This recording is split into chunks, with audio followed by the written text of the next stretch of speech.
Hello friends, welcome back Atharvasmita classes. Myself Ankit Kumar.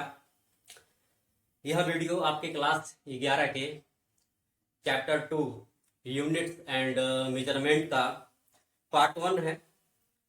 इस video में हम समझेंगे व्हाट इज यूनिट्स, मात्रक क्या है, मापन क्या है, मापन की आवश्यकता समझेंगे। इसके बाद भौतिक राशियां समझेंगे, भौतिक राशियों के प्रकार को हम समझेंगे। और देखिए, अब तक जो भी आपने भौतिक जगत में जो ही पढ़ा वो थ्योरी था। अब इस जो आपका जो ये चैप्टर स्टार्ट है, इसमें आपको न्यूमेरिकल सॉल्व करना है। तो इसको हम बहुत गहराई से और बहुत स्मूथली तरीके से पढ़ते चलेंगे।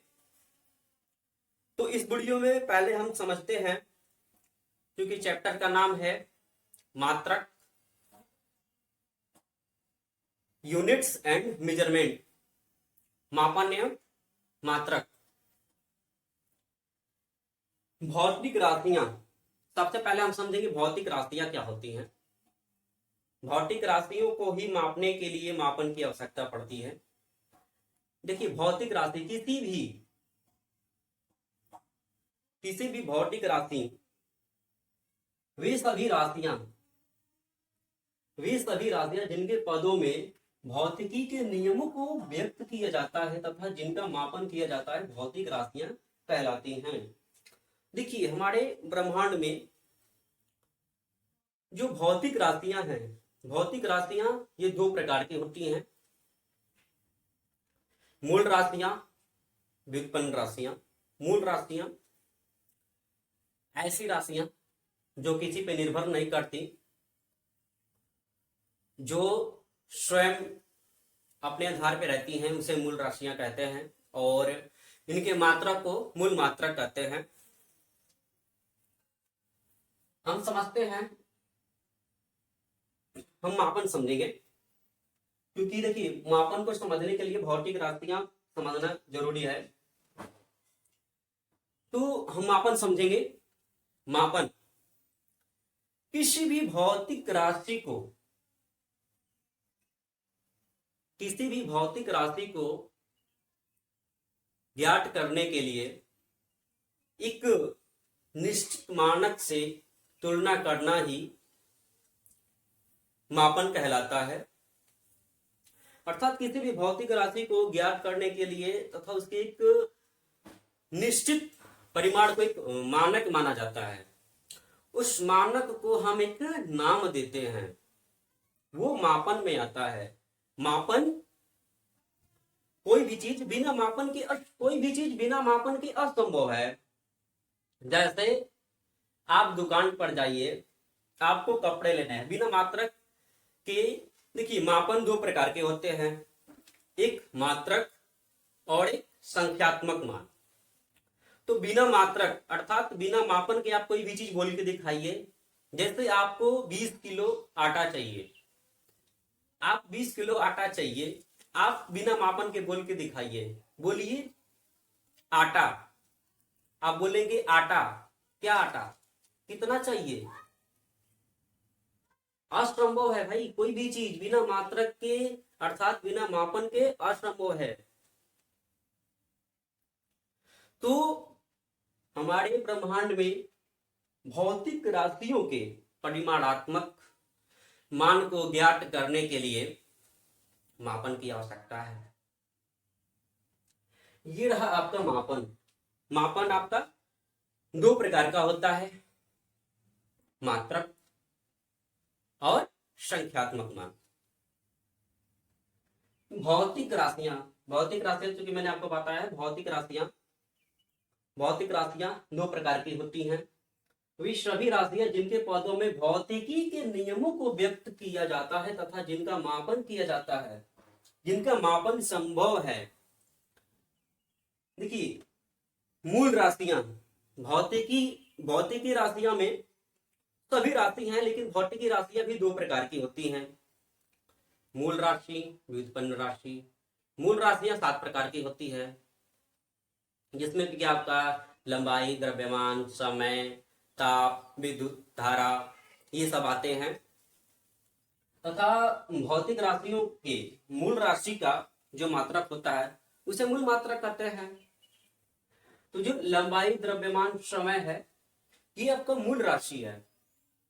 अब मापन की आवश्यकता क्यों पड़ती है? क्योंकि अभी मैंने बताया है कि हमारे ब्रह्मांड में उपस्थित सभी भौतिक राशियों के परिमाणात्मक मान को ज्ञात करने के लिए मापन की आवश्यकता होती है। क्योंकि हमारा अगर मापन ना हो तो जो हमारी ज्ञान इंद्रियां हैं, ज्ञान इंद्रिय जो हमारी हैं, हमारे ज्ञान इंद्रिय जो कि किसी भी भौतिक राशि की यथार्थता मापन हमारे ज्ञान इंद्रियों द्वारा असंभव है। हम किसी भी दो राशियों को, किसी दो वजनी को हम लेके तुलना करके ये तो बता देंगे कि ये हल्का है, ये छोटा है, ये भारी है, ये हल्का है, ये बता देंगे। लेकिन एग्जैक्ट हम उठा के नहीं बता पाएंगे कि एग्जैक्ट ये 5 किलो है, ये 10 किलो है, ये असंभव है बताना।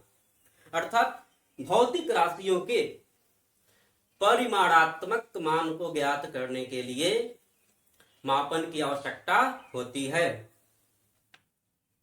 हमने मापन समझ लिया, भौतिक राशियां समझ लिया, मापन की आवश्यकता समझ लिया। और जो मापन होता है, मापन दो प्रकार का होता है। एक मात्रक, संख्यात्मक मान। देखिए, अगर आपको बताएं हम आटा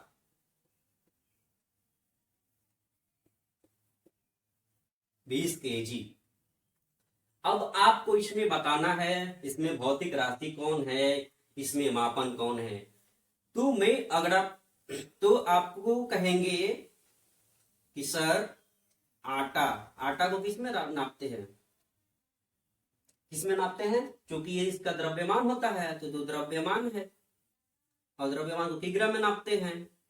ऐसे यही तो पता चल गया ना। तो किग्रा है, किग्रा का ये किग्रा क्या है? मात्रक है। और किग्रा जो मात्रक है वो किस भौतिक राशि अर्थात किस राशि का मात्रक है? तो ये है द्रव्यमान का। ये क्या है? द्रव्यमान में ये क्या हो गया? ये आपकी भौतिक राशि कहलाएगा। आटा भौतिक राशि, अरे भौतिक राशि अर्थात भौतिक मात्रक में आएगा। और जो आटा और केजी, 20 और केजी, ये दोनों जो है ये आपका मापन में आएगा। ये आपका मापन में आएगा। मापन में भी ये आपका भौतिक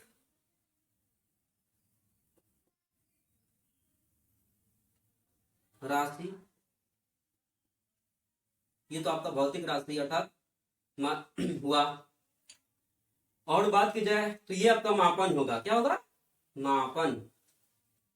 और मापन में भी मापन दो प्रकार का होता है। कौन कौन? एक मात्रक, एक संख्यात्मक मान।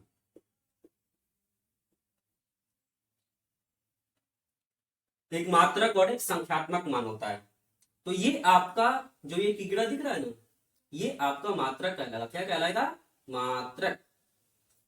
और जो 20 है वो कहलाएगा आपका संख्यात्मक मान। अब चूंकि मात्रक क्या होता है, मापन तो आपने समझा कि किसी भी भौतिक राशि को मापने के लिए उसकी एक निश्चित परिमाणात्मक मान को मानक मानकर उसको एक नाम दे दिया जाता है। जो मापन अर्थात ये क्या कहलाता है? आपका मात्रक। मात्रक किसे कहते हैं? किसी भी भौतिक राशि के एक निश्चित परिमाणात्मक मान को ज्ञात करने के लिए उसका एक निश्चित मानक को मानकर उसे एक नाम दे दिया जाता है जिसे हम मात्रक कहते हैं। और मापन क्या होता है? मापन जो होता है आपका भौतिक राशि का एक ज्ञात नियम मानक राशि से तुलना करना मापन कहलाता है। ये आपका मात्रक हुआ। और ये संख्यात्मक मान कहलाएगा। ये आपका संख्यात्मक मान है। और ये आपका मात्रक है। जैसे और जो अगर बात की जाए मात्रक और संख्यात्मक मान में रिलेशंस की बात की जाए, अगर रिलेशन की बात की जाए तो इसमें जो रिलेशन होता है अर्थात मापी जाने वाली भौतिक राशि का परिमाण अपॉन मापन की मात्रा का परिमाण, अर्थात n बराबर न्यूमेरिकल वैल्यू बराबर क्यू अपॉन अर्थात क्यू क्वांटिटी u यूनिट्स। ठीक है, तो ये जो होता है क्यू अपॉन इस आधार पे, इसका मतलब है, इस सूत्र का मतलब है कि जो संख्यात्मक मान और जो मात्रक है एक दूसरे के रिसाइप्रोकल होते हैं, अर्थात क्रमानुपाती होते हैं। एक बढ़ेगा तो एक घटेगा, अर्थात देखिए मात्रक यहाँ पे बड़ा है तो संख्यात्मक मान छोटा होगा। अगर हम इसको 20 किग्रा है ना, अगर इसको 20 किग्रा और 20 किग्रा एक केजी में कितने ग्राम, 1000 ग्राम, तो ये 20,000 ग्राम होगा कि नहीं होगा, 20,000 ग्राम। देखिए संख्यात्मक मान बढ़ा तो ये क्या हुआ, ये छोटा हो गया कि नहीं हो गया। ठीक है, ये कहने का मतलब है कि ये जो 20 है ना, ये जो किग्रा है 20 बार शामिल है, किग्रा 20 बार है। ठीक है, तो जैसे देखिए यहाँ पे संख्यात्मक मान बढ़ा तो ये आपका मात्रक छोटा हो गया। ठीक है, इनमें रिसाइप्रोकल रिलेशंस होता है, अर्थात ये एक दूसरे के व्युत्क्रमानुपाती होते हैं। यही ये सूत्र का इसका कहने का मतलब है मेन। ठीक है, अर्थात किसी भी भौतिक राशि को मापने के लिए हमें दो चीजों का ज्ञात होना बहुत आवश्यक है। पहला मात्रक हमें आना चाहिए और दूसरा चीज संख्यात्मक मान हमें आना चाहिए कि मापन में क्या आता है। मापन देखिए बहुत लोग जो कि जानते हैं कि मापन अलग चीज होता है, मात्रक अलग चीज होता है। मापन में ही मात्रक आता है। अभी मैंने बताया ना, जैसे बोला ना कि 20 केजी आपको आटा चाहिए, अगर आप केवल दुकानदार के पास जाके ये बोले कि हमें 20 चाहिए, पहले तो आपको गुस्सा आएगा, परेशान होगा। अगर आप बार बार बोलेंगे कि हमें 20 चाहिए तो एक आध क्योंकि आपको चाटे भी मारे। तो कहने का मतलब है कि हमारे इतना पढ़ने के बाद आप समझ गए होंगे कि बिना मात्रक अर्थात बिना मापन के हमारे ब्रह्मांड में भौतिक राशियों का मापन असंभव है। रोजमर्रा की जिंदगी हमारे लाइफ काफी टफ हो जाएंगी। ठीक है, तो यही है कि मतलब बिना मापन का, बिना मात्रक का आप कोई भी चीज बता नहीं सकते हैं। ठीक है, आपको आलू चाहिए 5 केजी, आप जाएंगे बोलेंगे हमें आलू, केवल आलू बोलेंगे तो क्या समझेगा, बोलेगा कितना, कै केजी, मात्रक लगा के बताइए। ठीक है, तो ये रहा, आपने मापन समझा, मापन क्या होता है, भौतिक राशियां आपने समझा, भौतिक राशियां, मापन जो है भौतिक राशियों का एक नियम, एक मानक से तुलना करना ही मापन कहलाता है। भौतिक राशियां वह सभी राशियां जिनके पदों में भौतिकी के नियमों को व्यक्त किया जाता है तथा जिनका मापन किया जा सकता है, भौतिक राशियां कहलाती हैं। भौतिक राशियां में ये दो प्रकार की होती है, भौतिक राशियां, मूल राशियां, व्युत्पन्न राशियां। व्युत्पन्न राशि का जो मात्रक होता है उसे व्युत्पन्न मात्रक कहते हैं। जो मूल राशि होती है, मूल राशि के मात्रक को मूल मात्रक कहते हैं। देखिए जो मूल राशि होता है वो किसी व्युत्पन्न अर्थात किसी अन्य राशि पे आधारित नहीं होता है। जो व्युत्पन्न राशि होता है वो मूल राशि पे आधारित होता है। सपोज दैट अगर आपको हम बोले त्वरण, त्वरण क्या है, एक प्रकार का ये भौतिक राशि है। अगर इसकी मात्रक भौतिक राशि में कौन सी भौतिक राशि है, भौतिक राशि में ये व्युत्पन्न राशि है। कौन सी राशि, भौतिक राशि में व्युत्पन्न राशि है। और व्युत्पन्न राशि अर्थात व्युत्पन्न राशि के मात्रक को क्या कहते हैं, व्युत्पन्न मात्रक। इसके मात्रक वेग परिवर्तन के दर होता है मीटर प्रति सेकेंड स्क्वायर।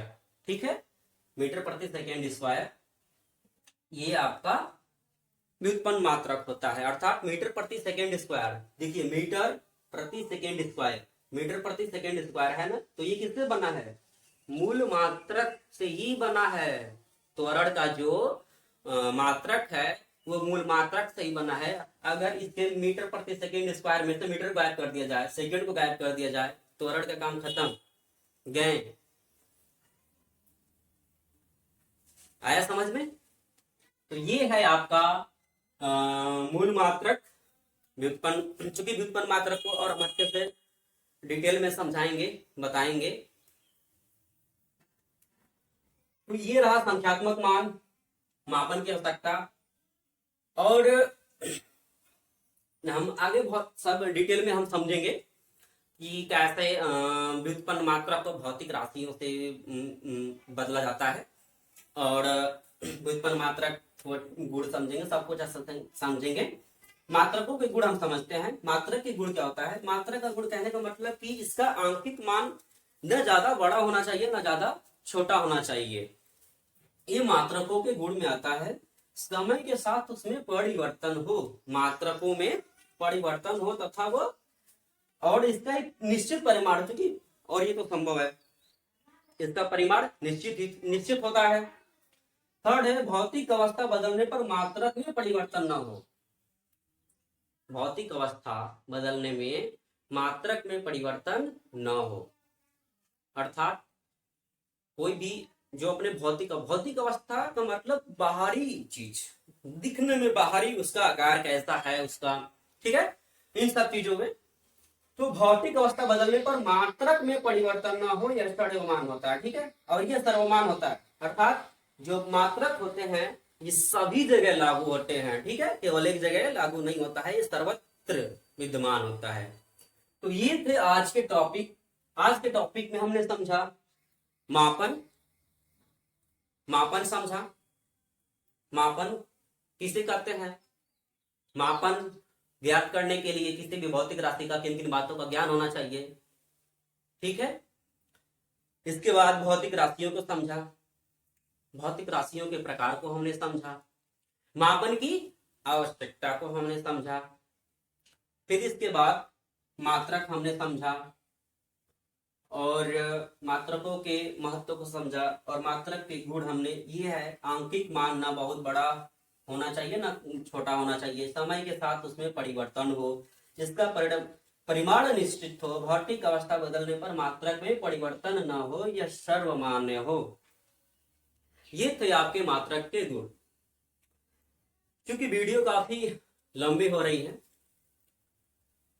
तो जिस वजह से थोड़ा वीडियो को यहीं पे हमें एंड करना पड़ेगा।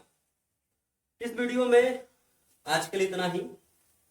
नेक्स्ट वीडियो में हम समझेंगे कि मूल राशियां, क्योंकि थोड़ा सा मैंने जिक्र किया है कि मूल राशियां क्या है, मूल राशियों से व्युत्पन्न राशियों के यानी व्युत्पन्न मात्रा को कैसे बदला जाता है, व्युत्पन्न राशि का उसके मात्रक, मूल राशियों को हम समझेंगे, मूल राशियों के मात्रक को समझेंगे, व्युत्पन्न मात्रक समझेंगे, व्युत्पन्न राशि समझेंगे।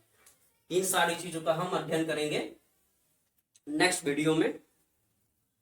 आज के लिए वीडियो में बस इतना ही, क्योंकि ये जो चैप्टर है आपका न्यूमेरिकल्स से रिलेटेड है। पहले हम सारे वीडियो में हम उसके थ्योरीज, उसके सिद्धांत, उनके फॉर्मूलाज, डेरिवेशंस, इन सारी चीजों का हम अध्ययन करेंगे। इसके बाद प्रॉपर हम बेसिक्स और तौर पे हम क्वेश्चन को, न्यूमेरिकल को सॉल्व करेंगे। मिलते हैं नेक्स्ट वीडियो में, तब तक के लिए जय हिंद।